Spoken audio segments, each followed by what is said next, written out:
Salut à toi, j'espère que tu vas bien. Aujourd'hui, on se retrouve dans une nouvelle vidéo où je suis officiellement de retour sur YouTube. Et du coup, on va parler un petit peu de qu'est-ce que j'ai fait, euh, où est-ce que j'étais. Je fais une sorte un peu d'introspection côté trading, objectif, etc. Et du coup, je vais te parler de ça dans cette vidéo. C'est pas une vidéo comme j'ai un peu l'habitude de faire sur des tips ou quoi, mais ça va revenir. Ne t'en fais pas. Et première chose que j'aimerais dire aussi, c'est bonne année avant de commencer. Bonne année 2026.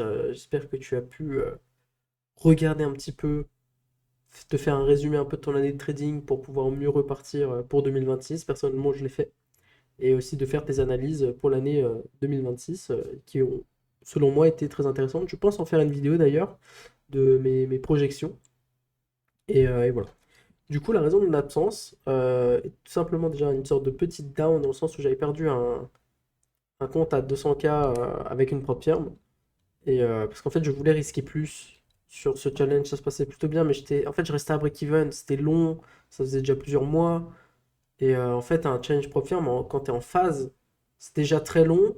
Mais quand tu es financé, ce que tu sais pas, c'est que ça allait aussi. Mais je vais t'expliquer après pourquoi. Donc en fait, j'étais sur ce challenge-là et j'avais plusieurs positions.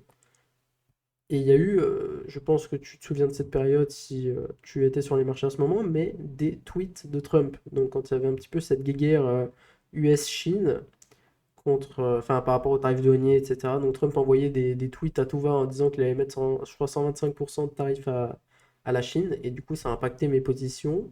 Et même, je me suis fait sortir et après, c'est parti dans mon sens. Donc c'est le contexte court terme qui est venu saccager mes trades. Et du coup, à ce moment-là, je perds le compte parce que bah, j'avais déjà un léger drawdown et du coup, bah, il est venu liquider le reste du drawdown. Et du coup, après, j'ai réfléchi un petit peu et je me suis dit, c'est un peu chiant parce que quand tu dois utiliser un management différent du tien et que du coup, tu veux risquer plus, mais derrière, tu sais que psychologiquement, excuse-moi, ça t'impacte en fait de faire ça.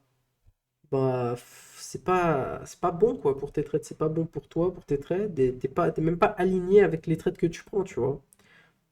Du coup, après même, j'ai pu analyser d'autres erreurs que j'ai pu faire, mis à part la gestion de risque. Et donc, je me suis dit, c'est quoi? J'ai les fonds, donc je vais prendre un challenge qui est déjà financé. Donc, j'achète ce challenge, donc avec Blueberry.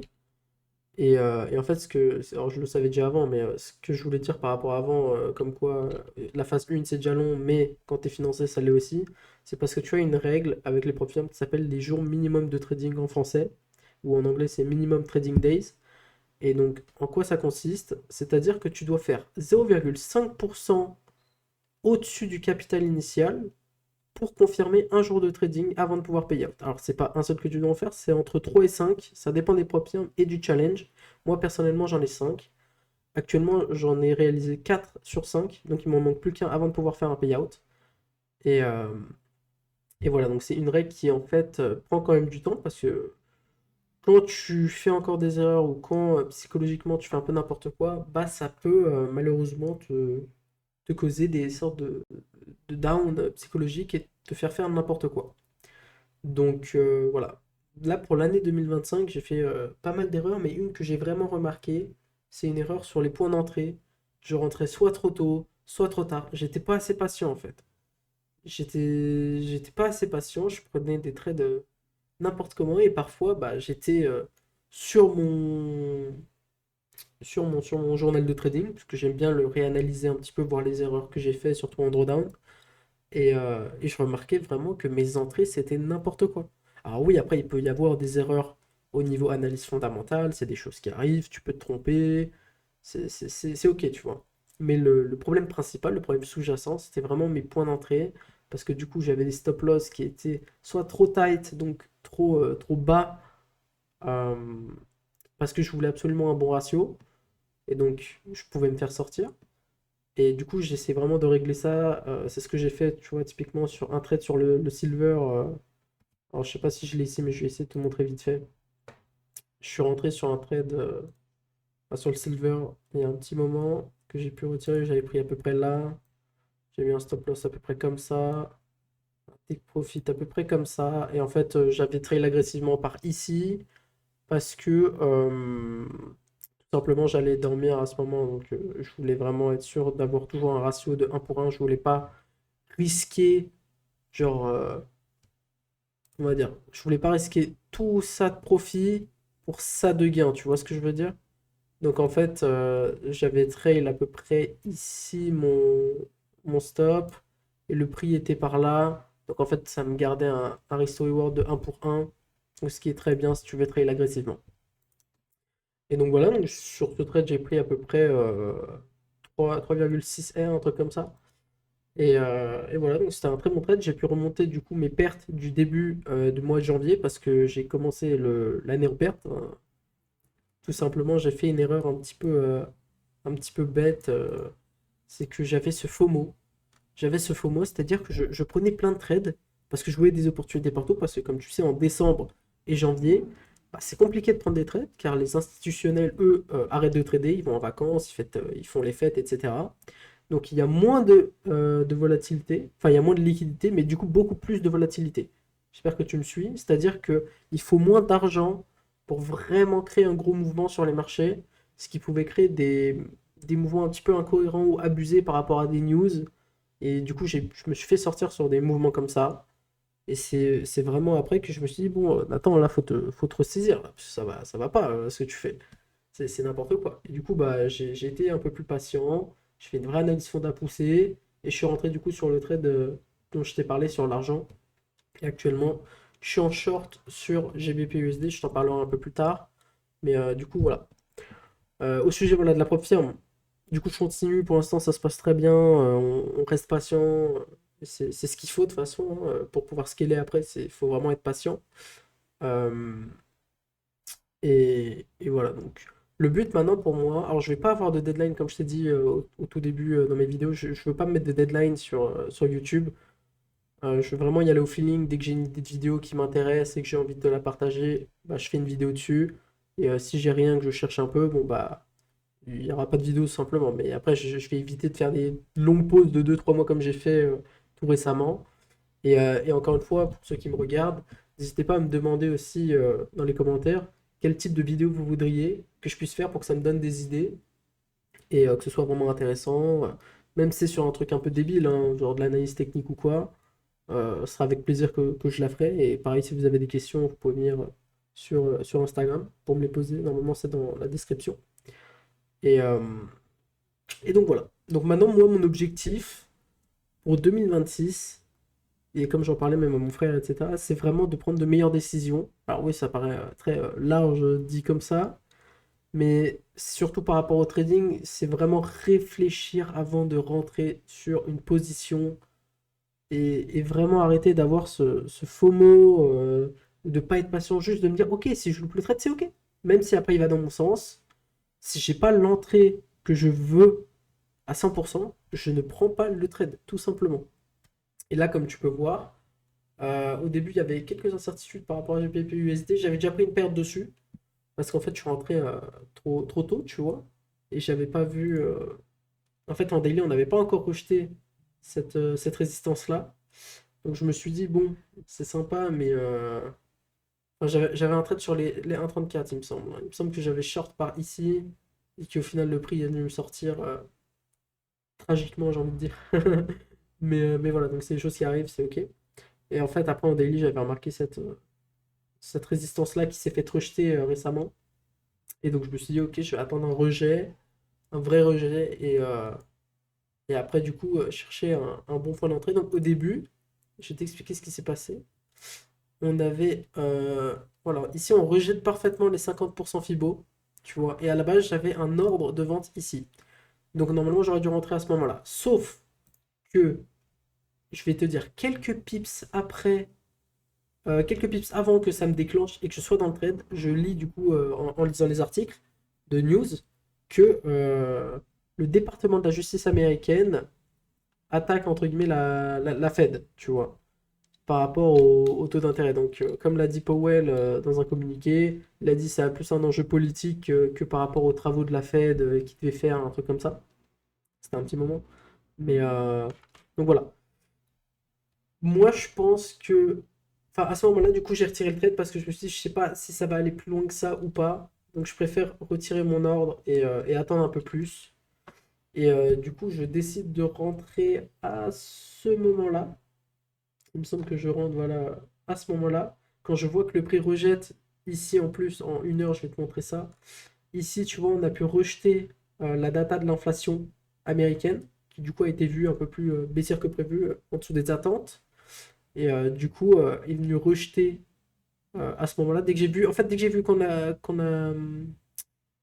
pris une impulsion haussière, je me suis dit, ok, tant mieux, je suis pas rentré, j'ai bien fait, tu vois, j'ai bien fait d'être patient, etc. En fait, après, dans la soirée, du coup, attends, c'était à quelle heure? À 21 heures, j'ai vu qu'on rejetait euh, la bougie, en fait, j'ai vu qu'on rejetait la data. Et donc, je me suis dit, bon, ok, on a eu ce contexte court terme, tu vois, comme je te dis, je sais plus, je t'avais fait une vidéo dessus, mais en gros, je te parlais du contexte court terme et contexte sous-jacent. Contexte court terme, c'est des trucs comme ça, donc comme le département de la justice qui poursuit un peu la Fed et qui les embête, mais c'est plus Trump, à mon avis. Et, euh, et du coup, je me dis, ok, ça c'est contexte court terme, est-ce que ça va vraiment changer la vision globale de GBP/USD pour moi, par rapport aux data, par rapport enfin, aux fondamentaux, à l'analyse technique, est-ce que vraiment ça va changer quelque chose? Donc je me suis dit, tu sais quoi, je vais pas rentrer en full risk, parce que ça reste pour moi en tout cas dans ma stratégie un setup A+, tu vois. C'est vraiment un setup parfait. Du coup, je suis rentré. Après, ici, on a eu une sorte de correction sur les 50% Fibo qu'on a bien rejeté, parfaitement même. Et après, on est venu rejeter, donc je pense qu'on va venir descendre. Euh, Là, ici, on a les 1,34 aussi, que j'ai mis, car c'est une zone psychologique. Ici, c'est plus une zone technique. Et là, j'ai mis quelques alertes pour rester, on va dire, à l'affût, mais sans forcément être tout le temps sur les graphiques, parce que c'est pas quelque chose que j'aime faire, de rester H24 sur les graphiques. Euh, Ensuite, donc pourquoi je suis rentré sur le trade? Je trouve ça intéressant d'en parler pour les personnes qui pourraient se demander. Donc j'ai mes raisons juste à côté sur mon deuxième écran et je vais te les lire tout de suite. Donc les raisons et confiance, c'est le trade paraît super intéressant techniquement, mais fondamentalement avec les dernières news pardon, entre Trump et la Fed, ça me paraît risqué de prendre ce trade en raison de l'impact baissier que ça peut avoir sur le dollar. Donc moi à ce moment-là, à court terme, très court terme évidemment, je voyais un dollar légèrement baisser malgré la saisonnalité haussière parce que je me disais, si du coup Powell, et par rapport au chiffre de l'inflation, ne veut pas baisser les taux d'intérêt, ça va encore créer du grabuge avec Trump et ça va faire baisser le dollar à court terme. Et donc je me disais, rentrer tout de suite, c'est trop risqué, je veux pas. Ensuite, je dis, le conflit entre Trump et la Fed s'est un peu estompé, donc ça c'était un jour après. Maintenant, on va bientôt avoir la news sur les tarifs douaniers de Trump, ce qui va impacter ma position. Donc à ce moment-là, du coup, je pense que j'étais déjà rentré. Et du coup, je ne suis pas rentré en full risque, je suis rentré à 66% de mon Air Max. Donc, euh, donc voilà. Donc voilà, je l'ai même noté. Je rentre avec 0,66% de risque, car techniquement, j'ai toutes mes confluences, mais les retails sont majoritairement avec moi, donc je préfère pas y aller en full risque. Parce que c'est vrai, on avait 60% des retails en short sur GBP/USD, ce qui me dérangeait un petit peu. Et donc après, au fil des heures dans la journée, on a pu voir que ça a commencé à baisser, donc 55, 54, un truc comme ça. Et donc ça m'a conforté un peu plus dans le trade. Maintenant, est-ce que je vais aller à Dean? Franchement, je sais pas. Franchement, je sais pas. Si j'ai vraiment un bon point d'entrée pour Adin, pourquoi pas avec un bon stop loss. Mais bon, après, c'est 0,33%, j'ai envie de te dire. Donc, on verra bien. Ensuite, je disais le yield spread en daily et en H4 tend clairement à la baisse, ce qui nous montre une décorrélation court-moyen terme. Donc, je vais te montrer ça en daily. Le bon yield spread, ça, c'est un indicateur, mais normalement, tu peux l'utiliser. Donc là, tu vois, c'est l'indicateur, mais tu peux l'utiliser en faisant tout simplement ça. Je vais te montrer. Donc la formule, c'est GB10i yield moins US 10i. Hop, comme ça. Et ensuite, tu fais entrer. Et souvent, ça donne un truc un peu dégueulasse. Tu rappuies, il est là et tu fais New Price Scale. Et en fait, ça te donne exactement la même chose que le bon yield spread. Mais si t'as pas envie de te faire chier à noter la formule, t'as meilleur temps d'avoir l'indicateur. Après, c'est pour les gens, je pense, qui n'ont pas TradingView Premium, ça peut être mieux pour vous, du coup, de connaître quand même la formule. Enfin bref.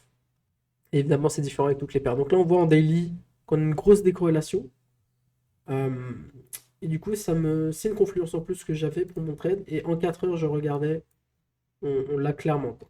On l'a clairement. Je sais que beaucoup de gens, quand ils utilisent le yield spread, ils font comme ça, genre des trucs comme ça, où ils dézooment à mort pour qu'on voit une grosse décorrélation.